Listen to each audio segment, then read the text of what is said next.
Okay, parang inaantok pa yata kayo dahil malamig. Pwede ba bang batiin ang katabi mo ng maligayang Pasko? Yan, o di nagising lahat, di ba?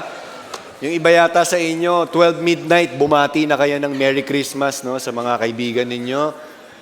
Alam naman natin sa Pilipinas, di ba, Christmas is the longest. Worldwide yata, tayo na yata may pinakamahaba. No? Meron ba sa inyo kagabi, naglabas na kayo ng Christmas tree nyo, Christmas decor? Medyo inaalikabukan nyo na, tinatanggal nyo na.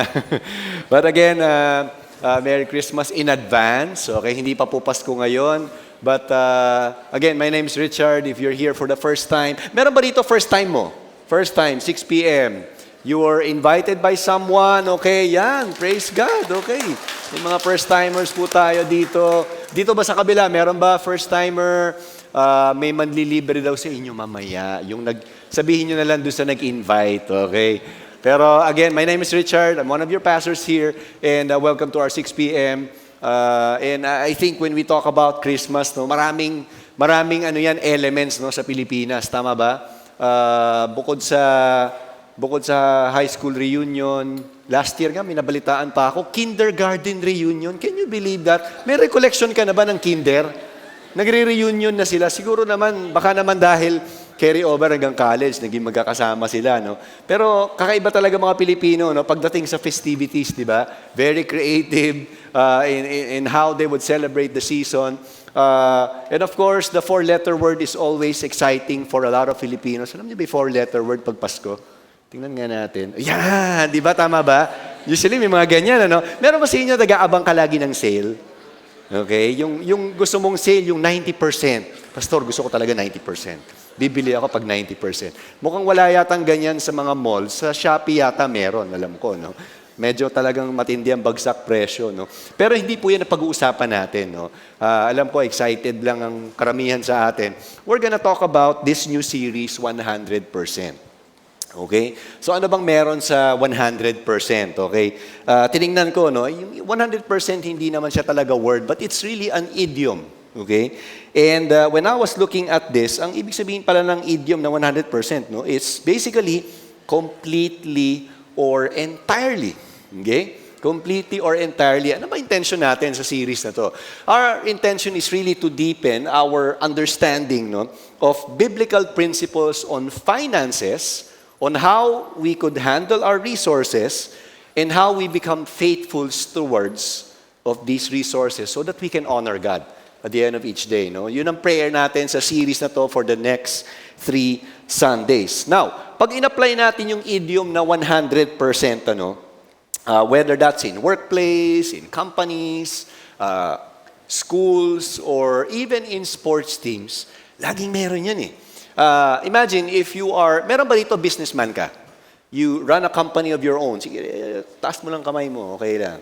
Okay. Now, imagine if you're a businessman and you have several staff under you, tapos, nagra-rounds ka sa kumpanya mo, may nakita kang staff na nagmo-Mobile Legends. Ano kaya ang pakiramdam mo? Nakita mo nagmo-Mobile Legends.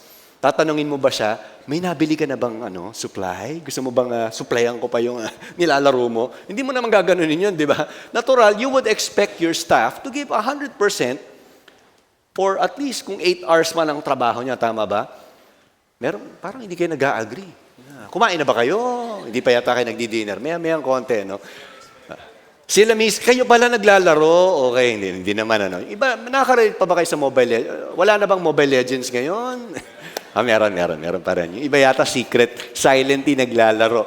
Pero 100%, we expect that in our staff, if you're a businessman. I mean, in sports teams, di ba? A few weeks back, Team USA won the gold. Tama ba? Di ba? Si Steph Curry, I think, kung di ako nagkakamali, 4 na 3 points inside the last 3 minutes and they were able to beat France. Think about it. A world-class athlete like Steph Curry, if he did not give 100% in practice, hindi lalabas sa actual na laro yan. Okay? So, laging 100%, no, para lumabas lahat. In similar note, no, while we seek, okay, to give 100% in the things that we do, covering that same complete or all-out effort is very important, and it should be our attitude as well in terms of the resources that the Lord has entrusted to us. Ano? So as we begin this series, let me invite everyone to stand as in reverence to the reading of God's Word. We're going to read 2 verses from Proverbs chapter 3. Okay? Proverbs 3, verses 9 to 10.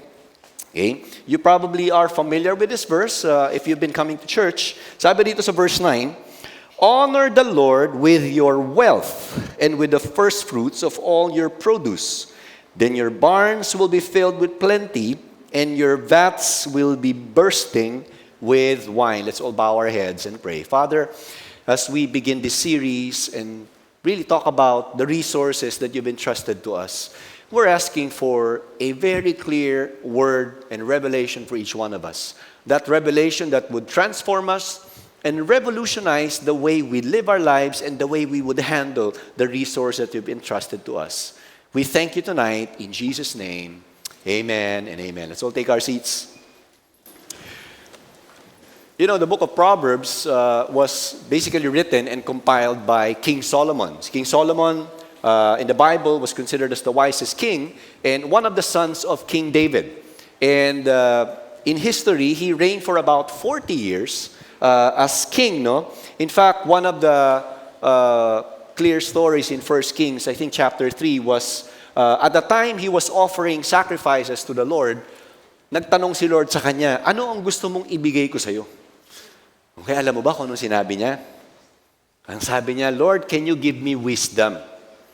Okay, sino sa inyo kapag nag-appear si Lord sa iyo at nagtanong sa iyo, ano ang gusto mong ibigay ko sa iyo? Meron ka na naiisip. In fact, hindi pa nagtatanong ang Lord, may naisip ka na. Lord, beke naman, di ba? Baka naman, di ba? Ito si King Solomon, wisdom lang ang gusto ko, Lord. Because sabi niya, hindi ko kayang i-lead itong kaharian na ipinagkatiwala mo sa akin kung wala yung wisdom na mabibigay mo. And so, looking at the book of Proverbs, he was said to have led the kingdom into its golden age. Okay? In fact, there was a description in 1 Kings when, during his time, silver was as common as stone. Wow, grabe, no? Silver was as common as stone during that time. Now, as one of the wisdom books in the Old Testament, some Bible commentaries assert that to get a better grasp of this book, or the wisdom book, one of the wisdom books in the Old Testament, magandang basahin natin at examine natin closely yung unang 9 na chapters ng book of Proverbs. Why? Kasi there were basically 3 main themes that this book covers. No? Unang-una, one of the main themes of the book of Proverbs is the fear of the Lord. Okay? The fear of the Lord is the beginning of wisdom. And we're not talking about the negative fear here na kapag nagkasala ka, naku Lord, baka tamaan ako. Naku Lord, baka parusahan mo ko. Hindi yun. But we're talking about the fear of God where you revere Him and there is tremendous respect before the Creator of the universe. Another main theme from the book of Proverbs is that how we would use wealth in ways that would honor the Lord. At yan yung gusto natin pag-usapan tonight. And finally, another theme was how we could flee from sexual impurity or sexual immorality. Now, Solomon gives readers the importance of being wise and walking in wisdom. Okay, ito yung parang interplay of words na binabanggit-banggit from time to time. The words wise and wisdom were mentioned at least 125 times. Okay, paulit-ulit siyang binabanggit in the book of Proverbs because the aim of the book was to teach us to acquire and, more importantly, apply the wisdom that God is giving the readers so that they can make decisions, right decisions, and be able to apply it in life. Okay, so hindi lang siya head knowledge, okay, hindi lang siya mental assent, but we are able to apply it and live it out, okay, through those principles. Proverbs 1, verse 2 and 3, this was how it starts in this book. Sabi rito, to know wisdom and instruction, to understand words of insight, to receive instruction in wise dealing, in righteousness, in justice, and in equity. And when we look at the start of verse 2, when it says to know wisdom and instruction, it simply means we put wisdom and instruction into application. Okay? Ina-apply natin sa buhay natin. So as we dive into the topic on finance, or at least the resources, laging bahagi ng finance yung economics. Tama ba?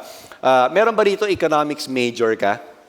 Yun, no? Si Attorney Inky. Meron ba mga economics major? Sino sa inyo absent ka pag economics class? Alam mo, no? Di ba finance, economics related yan? May nabasa akong article. Ano bang buwan to?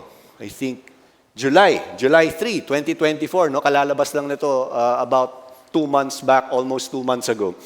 And as far as the time of former president and the late President Cory Aquino, yung unang taon pa lang pala niya, ito na yung category ng Pilipinas, no? We were placed in the lower middle income group. Ano ibig sabihin yan? May certain criteria si World Bank na ginagather for an entire population. Di ba, populasyon natin, mga 117 million, no? At parang meron siyang category na dapat ito yung certain income bracket para umangat yung bansa natin. Pero dahil maraming ang nahihirapan sa buhay, hindi natin naabot yun. Nandoon tayo sa lower middle income group. At ang ka-level natin sa ngayon, ano nga ba? Ang ka-level natin sa ngayon ay sa Southeast Asia, okay, ang ka-level natin Vietnam, Cambodia at Laos. Okay, parang Southeast Asian Games lang, ano. Tapos nasa middle, nasa may higher rank sa atin, upper middle income, ang Malaysia, Thailand at Indonesia. Okay, naalala ko tuloy noong 60s, 70s. Ito yung mga panahon na sila yung pumupunta dito. Okay? Siguro alam ng mga dads natin at ng mga lolo natin. Ito yung mga panahon na Pilipinas pa yung angat na angat sa buong Asia. But then, sino ba yung nasa upper high income economy bracket? Singapore and Brunei. Kasi sila yung may siguro pinakamalaking dollar reserve at maganda ang economy nila.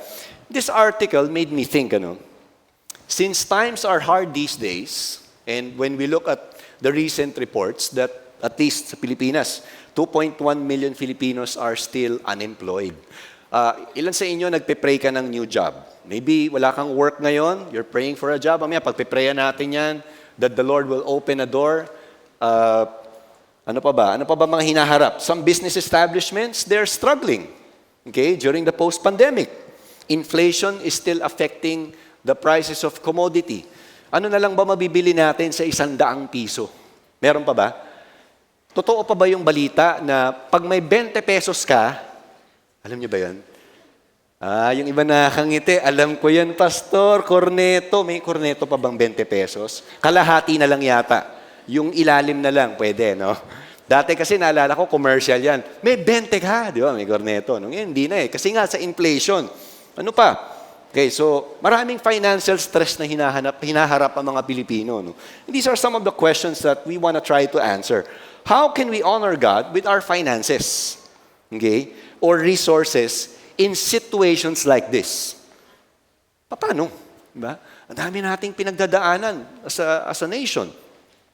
How does honoring God look like in a situation like this? And when we honor God through our finances or resources, what would eventually happen? Ito yung mga gusto nating sagutin. 2 biblical lessons that we're gonna look at from Proverbs 3. Number 1, we honor God by giving Him the first and the best of our resources. We honor Him with the first and the best. Okay, tignan natin. Bago natin dissect yung statement, let's examine the word honor. Okay, meron ba rito may katabi kang mukhang nasa honor roll? Simula kinder hanggang graduate, hanggang postgraduate, no? Honor, no? Ano ba ibig sabihin ng word na honor? Mukhang maraming honor roll dito sa 6 p.m. Okay. Wala naman row 4 dito.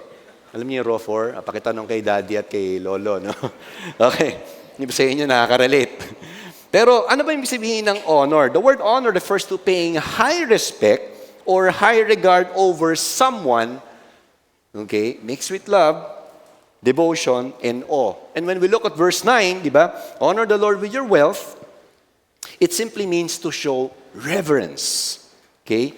And we treat the Lord with immense respect and acknowledge that He is the source and the sustainer of our life. Okay? Now, as a church, you would always hear, every time you attend church, you probably would hear, we will always say, we exist to honor God and make disciples. Okay? We honor God in our marriage. Okay? If you're married, I hope and pray that that's our prayer for us as married people. We honor God in the way we live our life as a married couple and staying pure and staying committed to our spouse. Okay? We honor God as single or as a student. Diba? We would grow and continue to walk in sexual purity and wait for that time na you get married bago nyo gagawin. Okay? Kasi nga, yun na. We honor God with the way we work or we conduct our business. But at the same time, we honor God in every aspect of life. And this covers the way we handle our resources. The resources, the finances that God has entrusted to us. Now, when we talk about wealth, in its original context, it refers to resources that they had during that time. Noong panahon na sinulat to ni King Solomon, ano ba yung mga resources nila? Marami yan eh. Agricultural produce, na binanggit na nga kanina sa binasa natin. Clothing, okay? Yung suot nila, the land that they own, the livestock, anything that has value to them. That's considered wealth, okay? Today, it can come in many forms. Basically your house, your lot, house and lot, stipend, allowance, okay? Marami yan, 13-month mo. For some, probably may 20-month bonus ka pa in the coming months. Oh, 20 months. Lord, di ba? But, to be honest, honoring God with our wealth can be the most challenging to live out. Okay? Alam niyo kung bakit? Because as humans, we have the tendency to reason out with God and say, Lord, pinaghirapan ko naman to. Di ba? Nag-overtime ako. Araw-araw. Araw-araw ba? Oh. Every other day, 20 hours ako nag-overtime. Pinaghihirapan ko to lahat. Okay? 20 hours. Medyo ang eye bags mo mula dito hanggang ilalim na siguro. No? Mahirap-hirap yata yun. And sometimes, the way people would reason, hindi na ako nag-a-avail ng leave. Isang dekada na akong hindi nag-leave para lang maipundar ko to lahat. But reality is, we have to understand that whatever we own or whatever we have today, it came from the Lord. God owns everything. In fact, King David wrote in Psalm chapter 24, verse 1, sabi niya rito, the earth is the Lord's and everything in it, the world and all its people belonging to Him. Okay, that's in the New Living Translation. David wrote this psalm and he understood na kahit na he was living in royal grandeur as a king, for about 40 years, naiintindihan niya, lahat ng meron niya ay kay Lord to. Hindi to dahil magaling lang ako. Hindi to dahil lahat ng kaharian dapa sa akin. He understood that everything he had during his 40-year reign came from the Lord. Okay? And this means everything we own, our salary, okay? The bonuses that we would expect, the possessions we have, kung nagpapaupa ka ng condo unit mo or may bahay ka na pinauupahan, they all belong to God. Okay? And even though we would give back a portion of what we earn, let's say a tithe, like 10%, even the remaining 90% is still owned by the Lord. The only question is, Lord, with the 90% that I still have, if I give back my tithe of 10%, ang magandang tanong natin kay Lord, Lord, may 90% pa sa akin, how do you want me to use it? Okay? Not merely spending it. Alam naman natin, di ba, yung kung nag-tithe ka at may 90% ka pang natitira, alam naman natin may mga pangalan yan. Meron ba rito nag-envelope system ka? Di ba, may si Meralco, Manila Water, may pangalan yan, di ba? Allowance mo araw-araw, yung lista ng utang mo kay sa canteen, di ba? May mga ganun tayo, no? Pero at the end of the day, we ask the Lord, Lord, how do you want me to use the resources that you've given me? Okay? Or you've entrusted to me. Now, when we understand that everything comes from the Lord, the next important truth we need to grasp is that God deserves our first and our best. The first and the best. You see, our giving is not out of mere duty, but it's a response of worship and thanksgiving to the Lord.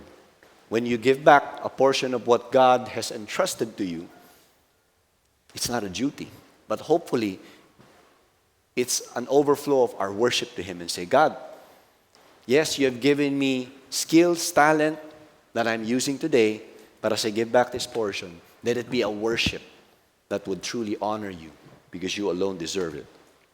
Verse 9, let's go back. It says, honor the Lord with your wealth and with the first fruits of all your produce. Sabi sa Message translation, honor God with everything you own. Give Him the first and the best. Okay? Give Him the first and the best. In short, hindi tira-tira yung ibibigay natin kay Lord because He deserves all worship.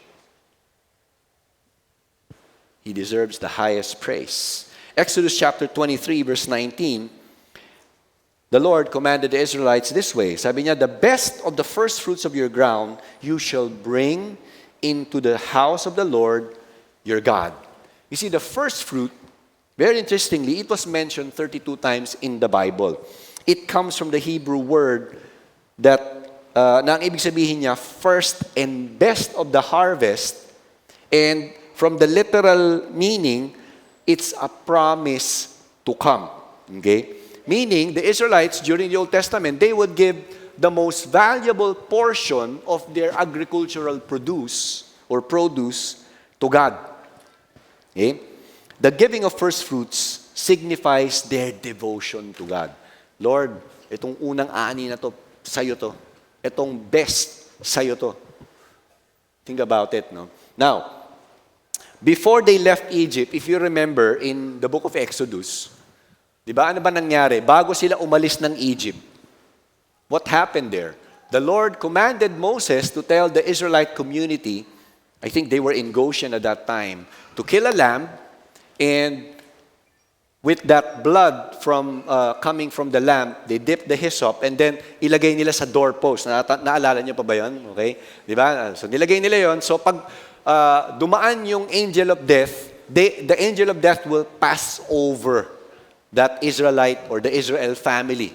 They will be spared, okay, from that. And from that point on, God was basically teaching them and showing to them how God redeemed them, how God showed compassion to them, and how God would eventually deliver them out of Egypt, out of slavery from Egypt. And from then on, what happened was nagkaroon ng feast of first fruits and the feast of the Passover feast to remind them of God's faithfulness and how God would provide for them.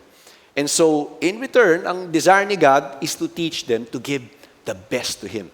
Okay? From the feast of the first fruits. You see, kung titignan natin from that story alone, or from the feast of the first fruits alone, pag tinitignan natin, it's basically a reminder for the Israelites and even as a lesson today for all of us that God, you deserve the first and you deserve the best of whatever you would entrust to me. Kaya nga, whenever we look at what God has given us or what God has blessed us, magandang katanungan natin, Lord, how can I use the resources in a way that would honor you? Okay? How can I use this that would please you in every way? Is this the first? Is this the best? Okay, ito ba, ano ba yung, how would you use that? Okay? Marami namang provision ng Panginoon sa atin, tama ba? Some of us probably have cars, you probably have a house, maybe meron kang business. How do we use that to honor the Lord? Okay? Imagine kung meron kang paupahan. At meron kang prospective na gustong mag-upa. At ang sabi sa'yo, Madam, okay, kunyari, ikaw yung may-ari, no? I'm willing to pay 10 years. Okay, grabe yun, ano? Kung nagpapaupa ka, babayaran na niya yung 10 taon. Tapos, bibigyan ka pa niya ng 10 months advance. Sino ba sa inyo happy ka kung negosyante ka, may paupahan ka, Tapos, poporsyentuhan pa niya. O, sige, taon-taon. Kahit sabihin natin 5%, 5%. Sino sa inyo, good deal yun? 10 years. Sabi, di ba? Kaya lang, nung bina-background check mo yung mag-uupa sa'yo, nagulat ka, naku, may illegal activity pala rito. Dalawa lang naman ang desisyon dyan eh. Lord, sayang yung kita. Remember, itatithe ko to, Lord, para sa'yo to. Magpa-partner pa ako sa real life. Diba? Tapos yung mga campus missionaries, susuportahan ko lahat yan. Pati yung missions, yung Thailand, Cambodia, Laos. Yeah, grabe. Lord, deal tayo ha. Sino sa inyo naisip nyo na yun? Ay, nako. Diba? Pero imagine mo kung ganun nga naman ang deal. Ang tanong, Lord, ito ba yung first at best? Tama ba to, Lord? Mau-honor ba kita sa ganitong pamamaraan? Think about it, di ba? And that is why He alone deserves what is best. Isipin natin, Lord, paano ko ba gagamitin yung resources na binigay mo sa akin? Okay? God wants us to be honest. Gusto naman niya mag-enjoy tayo sa blessing niya. But at the same time, God wants to use each one of us to be a conduit or a channel of His blessing. No? Alam mo, pag tinignan natin sa New Testament, the Apostle Paul, in an effort to encourage the churches during that time, he used the Macedonian believers, okay, as an example. Okay? 2 Corinthians chapter 8, verse 1. Sabi dito, we want you to know, brothers, about the grace of God that has been given among the churches of Macedonia. For in a severe test of affliction, their abundance of joy and their extreme poverty have overflowed in a wealth of generosity on their part. Dinescribe ni Paul, the grace of God was evident. Okay? Nahihirapan man sila, imagine yung mga words na ginamit ni Apostle Paul, severe test of affliction. Napakatinding tribulation ito. Meron ba sa inyo, nakaranas ka na ng severe test? Subjective yan, di ba? For different people, tests can be different. And wala naman sigurong trial na madali. Okay? Nung estudyante tayo, may katabi ka bang mahilig sa test? Naku, excited ako, surprise test na naman si teacher. Meron ba? Di ba, normally ang response natin, pagka may surprise quiz, ma'am, pwede bang next year na lang? Lord, ma'am, pwede bang pagka-graduate na kami? Di ba mga ganun tayo? Niloloko natin teacher natin. Severe test. They were going through severe test or trial at that time.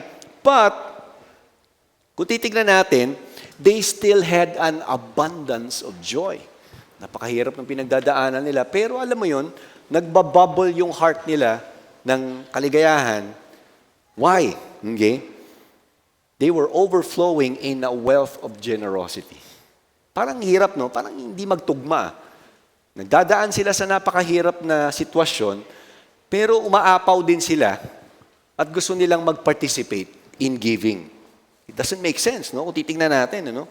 But in reality, even though they might be financially destitute at that point, and probably once, twice a day lang siguro sila kumakain sa hirap ng buhay nila, but they were somehow overflowing in a wealth of generosity, no?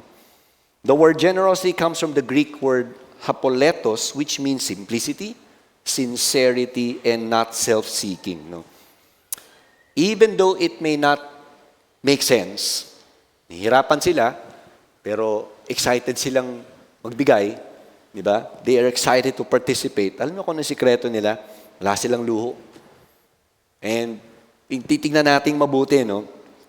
They were able to give even though they live in extreme poverty and severe test of trial because they were able to understand, Lord, you deserve the best and the first. Magtatabi ako nito and I want to participate or we want to participate kung meron mang need. Now look at verse 3 and 4. It says here, 3 to 5. They gave according to their means, as I can testify, beyond their means of their own accord, begging us earnestly for the favor of taking part in the relief of the saints.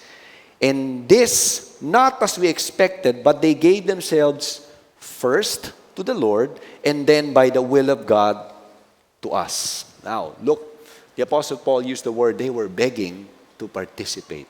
Nahihirapan sila sa buhay, maligaya sila, masaya sila, gusto nila mag-participate, at nagmamakaawa pa sila kay Paul. Paul, Pwede ba?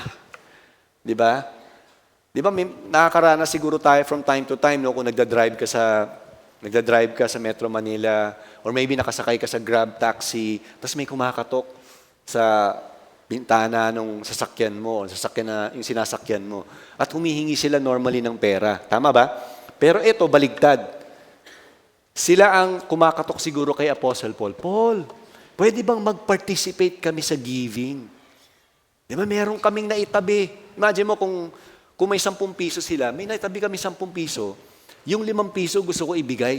Pwede ba? Pwede ba? Bigyan mo naman kami ng chance. Grabe, no? Yung ganong picture lang na they were excited to give. Okay? How come they could do it? Because it says in verse 5, they gave themselves first, kanino? To the Lord. Okay? And then by the will of God, to us. By putting their relationship with God first, they understood, Lord, you deserve the first. And you deserve the best. Mahirap man, pero Lord, para sa'yo to. You deserve the first. You deserve the best. And we want that kind of attitude. I pray that we would have that kind of attitude for all of us. That when we understand, Lord, you own everything. You deserve the honor, the glory. Then, Lord, you deserve the best. You deserve the first. God owns everything. God deserves our best. They serve as important foundational principles that will help us live out this truth. We honor God by giving Him the first and the best of our finances or our resources. Second biblical lesson. Honoring God with our resources enables us to experience the fullness of His blessing. Look at verse 10. It says, then your barns will be filled with plenty, and your vats will be bursting with wine.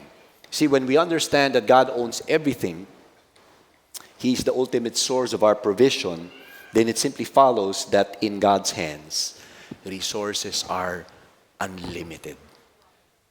Unlimited. Inexhaustible. Okay? Now, ilan sa inyo mahilig kayo sa Anli? Diba? Pumunta ka ng Mang Inasal, Anli rice. Okay? May katabi ka bang nakakasampung rice? Kahit na buto na lang yung natitira. Basta may gravy. Basta may chili sauce or kung ano man. Diba? Marami pang toyo at kalamansi. Pwede na. Diba? Ano man tayo, diba? Very resourceful ang mga Pilipino. No?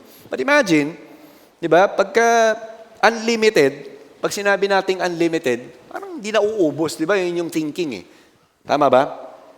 God is also committed to bless and take care of His people as we put Him first and as we give Him our best. Now, consider this. Solomon wrote this to a people that relied on agricultural produce for a living. Ito yung mga panahon na yun. Barns serve as storehouses. Kung may harvest, dyan nila nilalagay yung inaani nila. Okay? Ano pa? Wine, as well as agricultural products like barley and wheat, which were used to produce bread during that time, bahagi yan ng araw-araw na kinakain nila. Okay? Now, think about this. Walang grain, walang wheat, at walang grapes, ito yung raw material for wine, if farmers don't go to the field to work. Tama ba? Siyempre, pagka hindi nagpunta ang magsasaka sa field at hindi siya nagtatrabaho dun sa bukid, wala kang i-expect na ani in 4 months or 6 months. Tama? Okay? So, if the farmer goes to work, siyempre yung farmer, nag-expect siya ng produce in a few months' time. Now, harvest also would come because the Lord would provide rain, which was a very important factor para eventually mag-grow yung itinanim nila. And so the Lord would eventually come to bless the farmland. Ito magandang balita. If we, as His people, would understand that every resource belongs to God, and then we choose to honor the Lord with the best and the first of our resources, You know what? God will honor our faith. When we put Him first, when we give the best, we can count on God that He would bless our faith when we learn to trust Him. Honoring God with our resources enables us to experience the fullness of His blessings. Now, when there are moments that God is prompting you to give, okay, or to bless someone with finances, hindi tingnan natin, I pray that we would learn to obey, honor Him, and understand that when you take that step of faith, when you put Him first, when you give the best, diba, you can count on God because His resources is unlimited. It's inexhaustible. Sabi nga sa Matthew 6:33, no? Sabi rito ni Jesus, but seek first His kingdom, the kingdom of God and His righteousness, and all these things will be added unto you. If you do all you can do, God will do all that you cannot do. May mga bagay tayong hindi natin kaya, but we can trust the Lord that He would come through for us. Balikan natin yung mga katanungan kanina. How can we honor God with our finances or resources in difficult situations today? Paano nga ba? How can we honor God? Ang dami nangyayari sa Pilipinas. Maybe ang dami nangyayari sa family mo ngayon. May inflation, may financial challenge. You see, if God tells you to give back your tithe and then add a certain percentage to that, go ahead and do it. Believe God. Lord, I'm going to give the best and I'm going to give the first because I know you deserve it. Because I know this is my worship to you. Okay? You see, when we look at Proverbs 3 verse 9 and 10, makikita natin yung ways ng Panginoon is very unconventional. Okay? Beyond human comprehension. God's word has no pattern kung titingnan natin. Parang sometimes nga it doesn't make sense, no, when God tells you to do something. But when you start obeying, He would surprise you. Because He would do it as He promised. Because He is a God of abundance. Now, in the final analysis, God's word and the world's ways, they don't reconcile. Sa mundo ng economics, kung babalikan natin, may tinatawag na scarcity. Okay? Pag sinabi nating scarcity, may kasalatan. Okay? Sabi nga sa Tagalog. A person with a scarcity mentality constantly says or thinks, I don't have enough money. Maybe I cannot help. And you know what? In the many times when I am unguarded, okay, my wife would have to rebuke me and correct me. Honey, don't say that. Because God is the ultimate, source of our provision. But the scarcity mentality or a person with the scarcity mentality would say, it's not enough. I cannot help. Hindi ko kaya yan. Puro laging, hindi ko kaya yan. Puro nasa sarili. But reality is, when we start thinking of that, I don't have enough knowledge, I cannot do that, I'm not this good, diba? We end up what? Beat down, discouraged. We would end up defeated in life. Pero kung i-contrast naman natin to a person whose mind is immersed and it's being transformed by God, diba sabi sa Bible, be transformed by the renewing of the mind. And we can only be transformed when we start meditating on the Word of God and understanding that from this Word, Proverbs, for example, can give us that wisdom, can make us wise, so that we can apply the principles that He has given us. Eventually, as we meditate on the Word of God, what will happen? We will develop an unlimited mindset, centered on the Lord. Centered not on our skill, not on our talent, but built solidly on the foundations of the Word and the foundation of our faith in the Lord. You know what? This next photo that I'm gonna show you, ano napapansin nyo dyan? Maraming kumain. Nag-Christmas party na. Isa na lang natira, nagtira pa ng kaunti. Crust. Okay? Ilan sa inyo, kung 450 tayo dito, magkakasya ba to sa atin? Baka nga yung kaunting pingas na ganun, kulang pa eh. Di ba? Ganyan ang scarcity. Kulang. Hindi kaya hindi kasya. Pero alam mo ba, kung sa mundo, kulang, ang isang slice, kulang na yan. Wala na, hindi na magkakasya yan. Si Lord, kaya niya mag-produce ng maraming pie. Paulit-ulit. Maraming pie, maraming pie. Endless. Kasi ang resources ng Panginoon, unlimited. Sa totoo lang, kung matagal ka na nagtatrabaho, di ba meron siguro sa inyo naka-experience na ng 16, 17, 18-month bonus.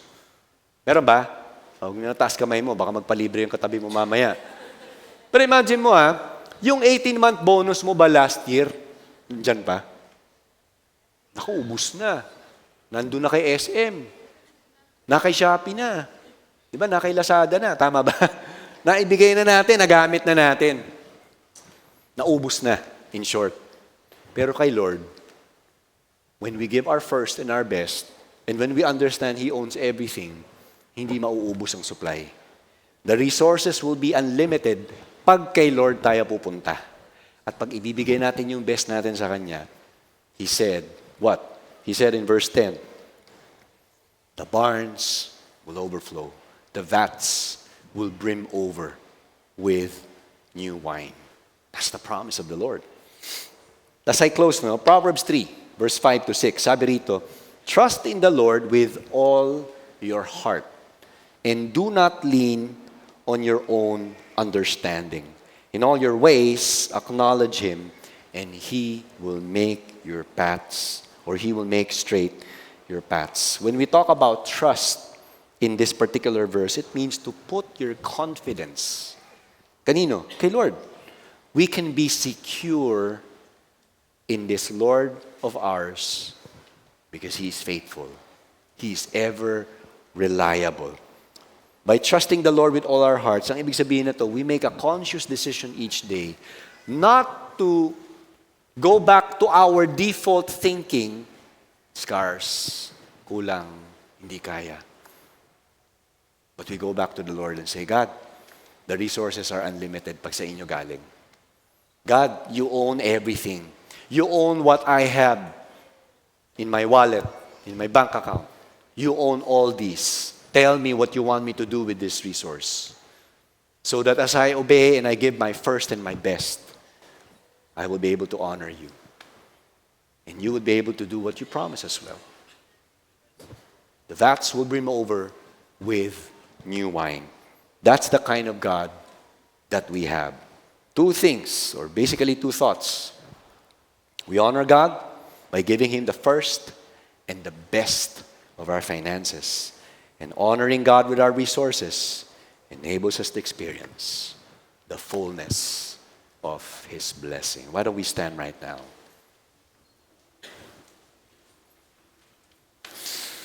Let us all bow our heads and close our eyes. And let's examine our hearts. Let's go back to the Lord and say, God, open lang natin close natin ang mata natin, but open lang natin ang heart natin.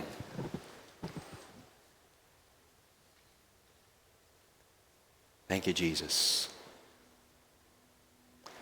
Lord, we talked about two verses in Proverbs 3, verses 9 and 10. And the bedrock of these two verses go back to Proverbs 3, verse 5 and 6 that says to trust in you with all our hearts, to lean not on our own understanding, but in all our ways, our prayers that we would learn to acknowledge you. For when we learn to recognize you and acknowledge you, you will make our path straight. Lord, for some of us, the path has been crooked. Crooked because of a wrong understanding, faulty understanding of who you are. But we thank you because you don't condemn your people. Instead, you want to teach us. And you're welcoming us back into your arms. Lord, tonight we come to you in humility. May you speak to us tonight. May your word penetrate deep into our hearts. Help us understand that you are our priority more than anything. Lord, tonight, for some of us who made financial mistakes, maybe wrong decisions, go ahead and tell God, Lord, kamali ako. I made wrong investments. I got scammed. Lord, natakam ako sa kita. Hindi na kita na-seek. Lord, hindi ko alam. Lahat pala ng resources ko sa'yo to. Lord, I repent. If you need to repent before the Lord, go ahead. You repent before God and say, God, naging God ko ang pera. Naging God ko ang negosyo. I repent. Humihingi ako ng tawad. Nananalangin ako, patawarin mo ako. Tulungan mo akong ibalik ang perspective ko at ang viewpoint ko papunta muli sa iyo. Lord, you own everything. And because you own everything, tonight, beginning tonight, lead me and direct me. Guide me. Prompt me. How can I use the resources you've entrusted to me? So that starting today, I will be able to honor you with my wealth, with the first fruits of all the produce, whether that's allowance, salary, bonus, 13-month, any resource that you've entrusted to me. I pray that beginning tonight, I'll be able to give my first and my best to you. Lord, I also pray for some of us whose resources have been depleted because of hospital bill that has piled up over the past months or maybe years. Maybe for some of us, we're still paying debts, outstanding debts. Lord, we pray that you cancel these debts.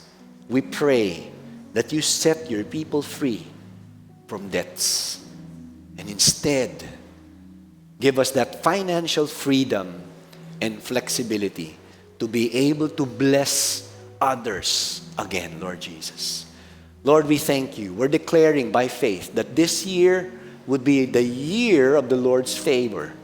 This year, Lord God, your grace would be operating in our lives because we would learn to trust you and depend on you fully. If you are here, you don't have work, you're still believing God for a job, I want you to raise your hands. I want to pray for you and stand with you. If you're looking for a job, you're praying for a job, just go ahead and raise your hands. Father, I commit my brothers and sisters who are trusting that you would open that door of opportunity for them.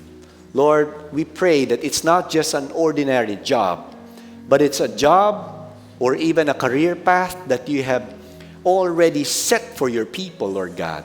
And as you open that door of opportunity, help them to be able to discern. Keep them guided, Lord Jesus. May they not turn to the left or to the right, but may they be able to hear your voice, Lord Jesus, that they may be able to do what you will tell them. Help them to walk by faith and not by sight, oh God. Why don't we raise our hands today? Father, we are committing your people. Marami pong salamat. Lord, you've given us the ability to produce wealth. As your people, Lord, we come to you. We surrender our lives to you. We surrender our resources to you. They are yours in the first place. You own everything. And because you own everything, Lord, starting today, direct us.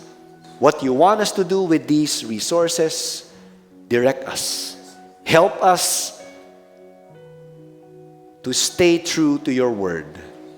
And we are praying that we would learn to trust you with all our heart, to lean not on our own understanding, and in all our ways, we would learn to acknowledge you, for you are able to make our path straight. Lord, marami pong salamat sa gabing ito. Let your word dwell richly in us. We pray that every day, help us to be able to